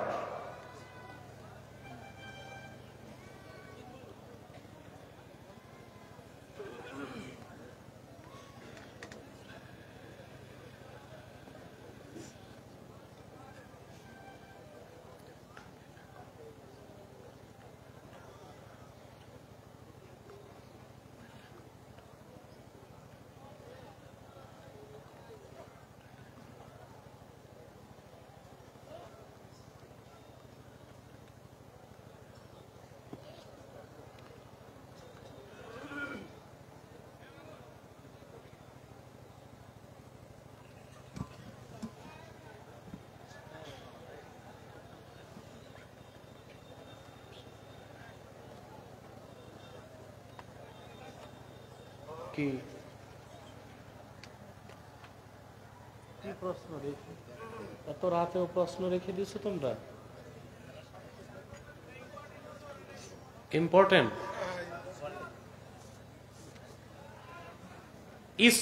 ইসকনকে বাংলাদেশে নিষিদ্ধ করতে হবে। যদি নিষিদ্ধ করা না হয় সরকারকে দায় নিতে হবে, কারণ ইসকন চাচ্ছে বাংলাদেশে দাঙ্গা সৃষ্টি করতে, রায়ট সৃষ্টি করতে। অতএব তাদেরকে নিষিদ্ধ করতেই হবে, নতুবা এটার দায় মুসলমান নিবে না। নিরীহ হিন্দু যারা, তাদেরকে নিয়ে ইসকন ব্যবসা করে, কথা বুঝতে পারছেন? এটাকে বাংলাদেশে চলতে দেওয়া উচিত হবে না। আলহামদুলিল্লাহ, এই এলাকার প্রায় 200 উলামায়ে কেরাম আপনার সংগঠনে তাহরিকে খাতমে নবুয়্যত বাংলাদেশে কাজ করতে ইচ্ছুক। তাদের সম্পর্কে দিক নির্দেশনামূলক কিছু বলুন। অবশ্যই আমি স্বাগত জানাই আমার আলেম বন্ধুদেরকে। তাহরিকে খাতমে নবুয়্যত বাংলাদেশের ব্যানারে কাজ করাটা ইমানি দায়িত্ব, আপনাদের সৌভাগ্য। আপনাদেরকে আমি স্বাগত জানাই। আপনারা প্রস্তুতি নিন, আমি কেন্দ্রীয় কমিটি পাঠাবো, আপনাদেরকে সাংগঠনিক ফরম্যাটে নিয়ে আসবেন ইনশাআল্লাহ। পীরের পায়ে চুমু দেওয়া যাবে কি? তো পীরের পায়ে চুমু দিবেন কোন সূরতে, এটা তো প্রশ্ন আগে, ঠিক না? প্রথম কথা হচ্ছে যে পীরের পায়ে চুমু দেওয়ার দরকার নাই, এটা প্রথম কথা। এখন হাতে সালাম করা যাবে কিনা, এটা একটা প্রশ্ন। এখন হাদিস কি বলে? হাদিস শরীফে দেখা যায় উস্তাদ, মুরব্বী, পিতা মাতা, তাদের পায়ে চুমা দেওয়া যাবে। হাদিসে এসেছে, আদাবুল মুফরাদে ইমাম বুখারী উল্লেখ করেছেন, ইন্না আলিয়ান রাদিয়াল্লাহু তাআলা আনহু কানা ইউকাব্বিলু রিজলা আব্বাসিন ওয়া ইয়াদাহু। হযরত আলী রাদিয়াল্লাহু তাআলা আনহু সব সময় হযরত তার চাচা হযরত আব্বাসের পায়ে চুমা দিতেন, হাতেও চুমা দিতেন। কথা বুঝতে পারছেন? এখন চুমা দেওয়ার সুরত কি হবে, এটা প্রশ্ন। গায়াতুল আওতার ফাতোয়ার কিতাবে এসেছে, পিতা মাতা, উস্তাদ বা পীর হক্কানি উপরে বসাতে হবে, তারপর ব্যক্তি সোজা বসে পা টেনে চুমা দিবে, পা টেনে চুমা দিবে। আর যদি পা টেনে চুমা না দেয়, এমনি চুমা দিতে চায়, তাহলে সাজদার মতো দেখা যাবে না? কথা বলে না? এতে তার নিজেরও শিরক হতে পারে, অন্য মানুষের অন্তরেও শিরকের ধারণা সৃষ্টি হতে পারে। এখন মনে করুন আমাকে আপনারা মহব্বত করলেন, আর আমি আপনাদেরকে কোনো পিসাব আসলো মনে করেন স্টেজে, আর পা চুমা দেওয়ার নিয়ম শুরু করলো, কথা বলে না? এখন যদি সবাই পিসাবের পা টেনে চুমা দিতে থাকে, ঠ্যাং ছুটে যাবে না? কথা বলে। তাইলে বোঝা যাচ্ছে যে পায়ে চুমা দেওয়া যাবে, নিয়ম আছে, উঁচা জায়গায় বসাতে হবে, মাথা পায়ের কাছে যাবে না, পা মুখের কাছে আসবে। পিতা মাতা, ওস্তাদ, পীর, এভাবে করা যাবে। আর এভাবে কি কাজটা আমভাবে করা যাবে না খাস ভাবে? এটি হচ্ছে কথা।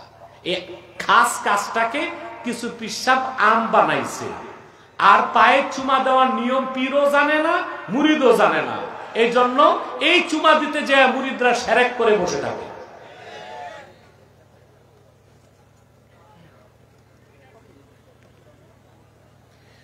এক বক্তা বলেছে, রাসূলুল্লাহ সাল্লাল্লাহু আলাইহি সাল্লামের সিনা চাক নাকি মিথ্যা বানোয়াট, এই কথা বলছে যে মৌলবী, তার ঈমান নষ্ট হয়ে গেছে।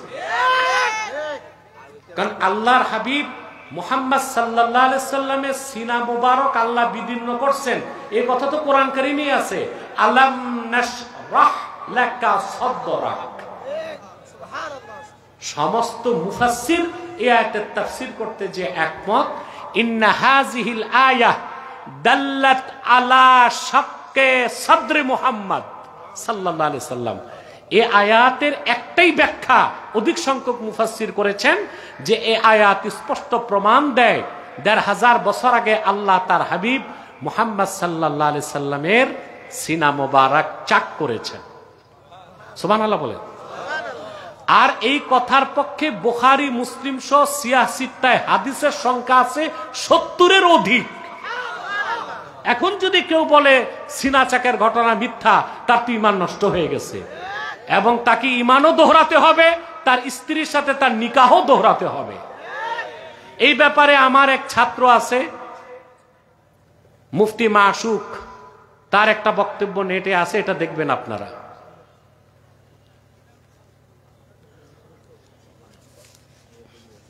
হ্যাঁ হ্যাঁ, মাসুক বস এই নামে সার্চ দিবেন।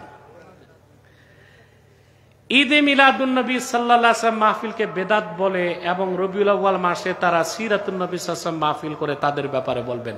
দেখেন ভাই, সিরাত যার, মিলাদ তার। সিরাতুন নবী সাল্লাল্লাহু আলাইহি ওয়াসাল্লাম ব্যানারও মাহফিল হতে পারে, মিলাদুন নবী সাল্লাল্লাহু আলাইহি ওয়াসাল্লাম ব্যানারও মাহফিল হতে পারে। মিলাদুন নবীর ব্যানারে মাহফিল করা বেদাত বলা চরম মূর্খতা, কারণ সিরাতে শুরুই তো মিলাদ দিয়ে। তারপরে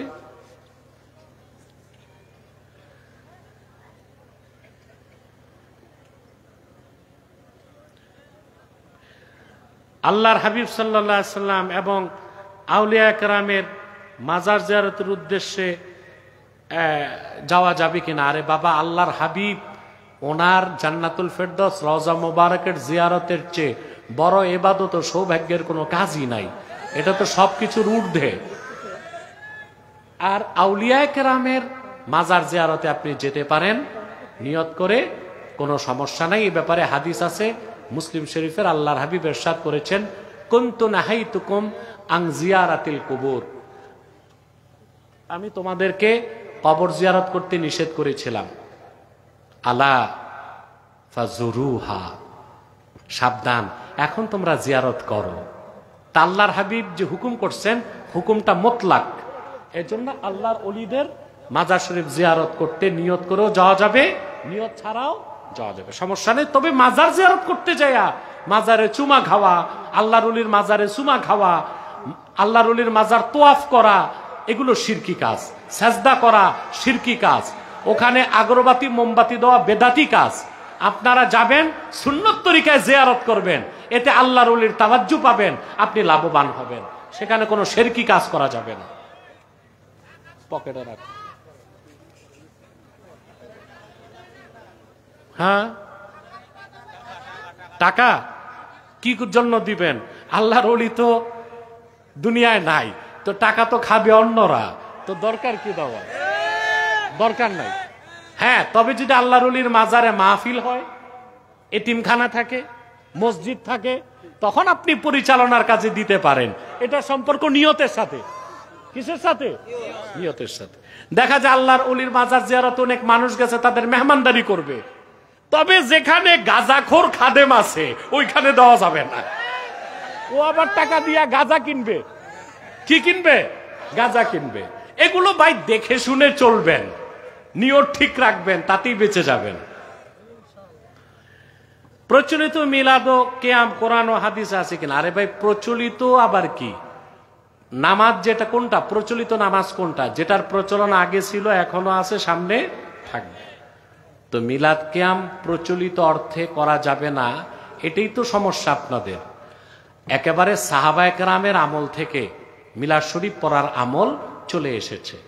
অতএব সাহাবায়ে কেরাম ১৫০০ বছর আগে মিলাদ শরীফ পড়তেন, তাবিঈনগণ পড়তেন, তাবুত তাবিঈনগণ পড়তেন, আউলিয়া কেরাম পড়েছেন, আমরাও পড়ি। এই অর্থে তো প্রচলিত মিলাদ শরীফ। আর এই প্রচলিত মিলাদ শরীফ পড়াই তো তাইলে সওয়াব বলে গণ্য হবে, অপ্রচলিত নিয়মে চলবে না। আর মিলাদ শরীফের যে কিয়াম, এটাকে আমরা জনপুর ও ফুরফুরা মুস্তাহাব মুস্তাহসান বলি।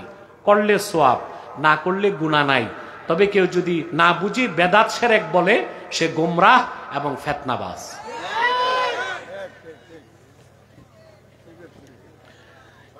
ইয়াজিদের নামে হযরত এবং রহমতুল্লাহ বলা যাবে কিনা? ঈমান নষ্ট হয়ে যাবে। ফরজ নামাজের পরে হাত তুলে সম্মিলিত মুনাজাত করা যাবে কিনা? অবশ্যই যাবে। ফরজ নামাজের পর মুনাজাতের কথা কোরআন কারিমে আল্লাহ বলে দিয়েছেন, ফাইদা ফারাক্তা ফানসা। আল্লাহ তার হাবিবকে বলেছেন, মুহাম্মদ সাল্লাল্লাহু আলাইহি সাল্লাম, আপনি যখন ফরজ নামাজ থেকে ফারেক হবেন, মুহাম্মদ সাল্লাল্লাহু আলাইহি সাল্লাম আপনি যখন ফরজ নামাজ থেকে অবসর হবেন আল্লাহর কাছে দোয়ায় নিয়োজিত হন। তারপর ফরজ নামাজের পর দোয়ার পক্ষে অসংখ্য হাদিস আছে। বুখারী শরীফের হাদিস, আল্লাহর হাবিব ফরজ নামাজের পর পড়তেন আল্লাহুম্মা আনতাস সালাম ওয়া মিনকাস সালাম তাবারাকতা রাব্বানা ওয়া তাআলাইতা ইয়া যাল জালালি ওয়াল ইকরাম। বুখারীতে এই হাদিস এসেছে।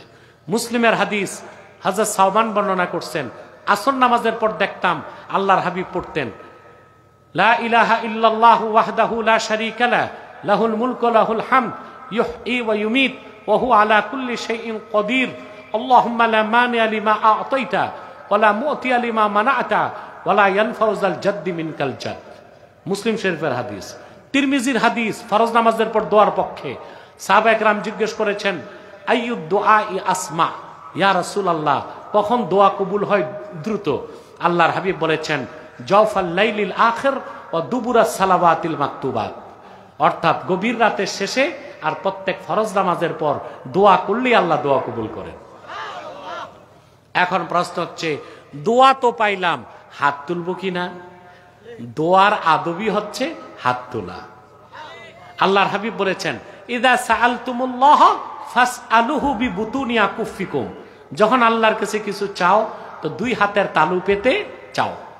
ইবনে কাসিরে এসেছে আব্দুল্লাহ বিন আব্বাস বলেছেন আল মাসআলাতু আন তারফা ইয়াদাইকা হাজওয়া মানকিবাক, তুমি তোমার দুই হাত দোয়াতে তোমার স্কন্দ পর্যন্ত উঠাবা, এটাই দোয়ার আদব, এটাই মাসআলা। অতএব নামাজের পর যেহেতু দোয়া আছে আদব হিসেবে দোয়াতে হাত তোলাও আছে। এখন যেই কাজ এককভাবে করা সওয়াব ওটা সম্মিলিত করলেই বেদাত হয় নাকি? এটা কোনো নিয়ম হলো? এককভাবে যে কাজ করা সওয়াব, সম্মিলিতভাবে সেটা করা সওয়াব, যদি ফরজ ওয়াজিব জরুরি মনে না করে। এখন আমাদের দেশে কেউ সম্মিলিত মোনাজাত যে মসজিদে হয় দুই চারটা মুসল্লি উঠে গেলে কেউ কি ধমক দিবে? তা এই সম্মিলিতটাকে তো জরুরি মনে করতেছে না। অতএব এককভাবে যেহেতু হাত তুলে দোয়া করা সুন্নাহ, সম্মিলিতভাবেই সুন্নাহ বলে সাব্যস্ত হবে। আর সম্মিলিত মুনাজাতের ব্যাপারেও আল বেদায়ে নেহায়েতে হাদিস এসেছে এবং মাজমাউ জাওয়ায়েদে হাদিস এসেছে, অসংখ্য সহিহ হাদিস আছে।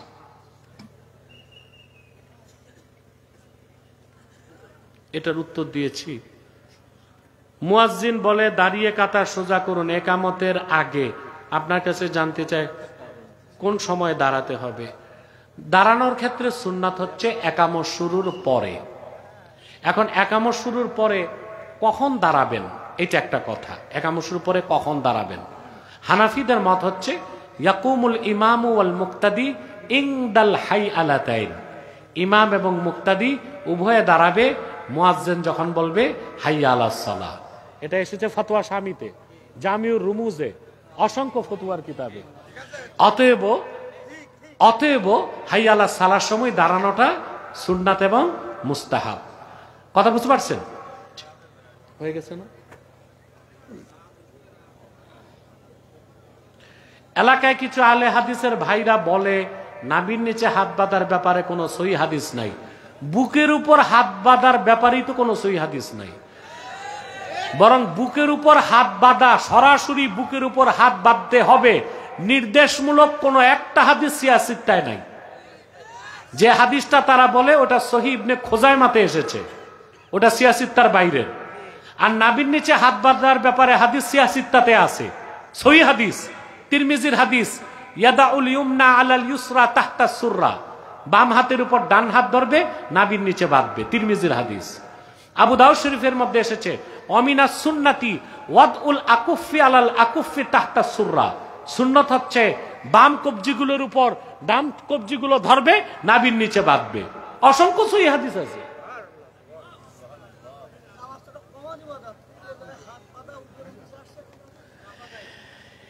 কেন উপরে নিচে আসছে? এখানে হাত বাঁধার উপরে নিচে কেন আসছে এইখানেই তো আপনি উত্তরটা পেয়ে যাবেন। মহিলাদের জন্য উপরে, পুরুষদের জন্য নাভির নিচে। মহিলারা যদি বুকে হাত বাঁধে তাদের পর্দাটা আরো সুসংহত হয়, আর পুরুষরা যদি বুকে হাত বাঁধে অহংকার প্রকাশ পায়, নাভির নিচে হাত বাঁধলে তাদের বিনয় আরো প্রকাশ পায়। এটা হচ্ছে হিকমা। লামাজাবি ভাইরা কোথায় কি ফিট করবে এটার খুঁজে পাচ্ছে না, এই জন্য মহিলারাও উপরে বাঁধে, পুরুষরাও উপরে বাঁধে। মৃত ব্যক্তির নামে ইসালে সব বা সব রেসানি করা মানুষকে খাওয়ানো যাবে কিনা? ফরজ ওয়াজিব মনে করা যাবে না, নফল কাজ মনে করে করা যাবে। রাব্বানা যালামনা আনফুসানা ওয়া ইল্লাম তাগফির লানা ওয়া তারহামনা লানাকুনান্না মিনাল খাসিরিন। আল্লাহ তাআলা গভীর রাতে তোমার হাজার হাজার নেককার বান্দা পর্দার আড়ালের মা বোন নিয়া হাত তুলেছি আল্লাহ, এতগুলো মানুষের মধ্যে যার দুটো হাত তোমার ভালো লাগে আল্লাহ, তার দুটো হাতের বিনিময়ে আমাদের জিন্দেগীর সব গুনাহ তুমি মাফ করে দাও। হৃদয়ের গভীর থেকে দোয়া করি আল্লাহ, তোমার আখিরি নবী নূর নবীজি আমার মুহাম্মদ সাল্লাল্লাহু আলাইহি ওয়াসাল্লাম আজ থেকে ১৫০০ বছর আগে দুনিয়া থেকে বিদায় নিয়েছেন। হায়াতুন নবী হিসেবে জান্নাতুল ফেরদাউস রওজা মুবারকে বিশ্রাম নিয়েছেন। আল্লাহ জীবনে একবার তোমার আখিরি নবী নূর নবীজি আমার মুহাম্মদ মুস্তাফা সাল্লাল্লাহু আলাইহি ওয়াসাল্লামের জান্নাতুল ফেরদাউস রওজা মুবারকে উপস্থিত হয়ে গো আল্লাহ, তোমার হাবিবের নূরের কদমে দরুদ ও সালামের হাদিয়া দেবার আগে আল্লাহ তুমি ডাক দিও না।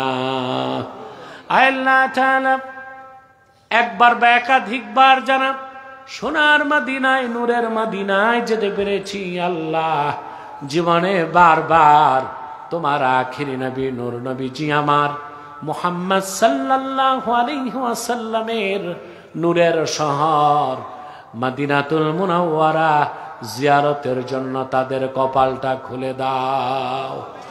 হৃদয়ের গভীর থেকে দোয়া করি আল্লাহ, তোমার আখিরি নবী নূর নবীজি আমার মুহাম্মদ সাল্লাল্লাহু আলাইহি ওয়াসাল্লামের নূরের চেহারা মোবারক স্বপ্নে একবার দেখে গো আল্লাহ, জান্নাত ওয়াজিব হবার আগে তুমি ডাক দিও না।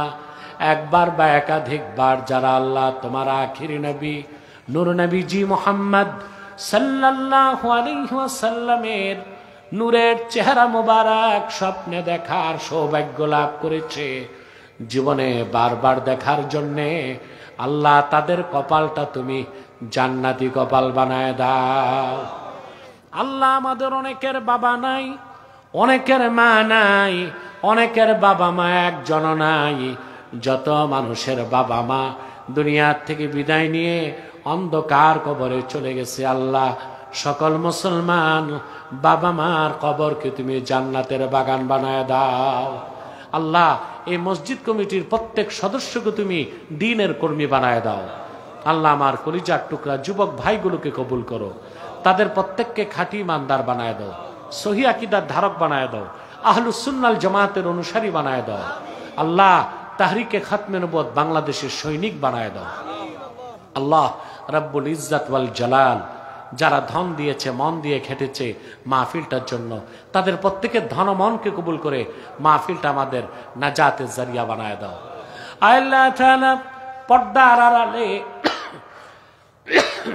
আমার মা বোন যারা হাত তুলে বসে আছেন, তাদের মনের দুঃখ কষ্টগুলো দূর করে দাও, তাদের প্রত্যেককে একটি সোনার সংসার হাদিয়া করে দাও।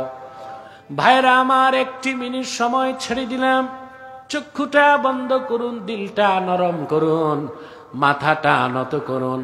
আল্লাহর আখিরি নবী নূর নবীজি আমার মুহাম্মদ সাল্লাল্লাহু আলাইহি ওয়াসাল্লামের ওসিলা ধরে আল্লাহর কাছে চান, যা চাইবেন তাই কবুল হয়ে যাবে। যদি পারেন ভাইরা মুনাজাতে সারা জীবনের গুনার কথা মনে করে আমার আল্লাহর কাছে আত্মসমর্পণ করে 2 ফোঁটা চোখের পানি সদকা করে দিন।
نبي الأنبياء مئات سنة وصلى الله تعالى على خير خلقه نبينا محمد نور الله وعلى آله وصحبه أجمعين برحمتك يا أرحم الراحمين.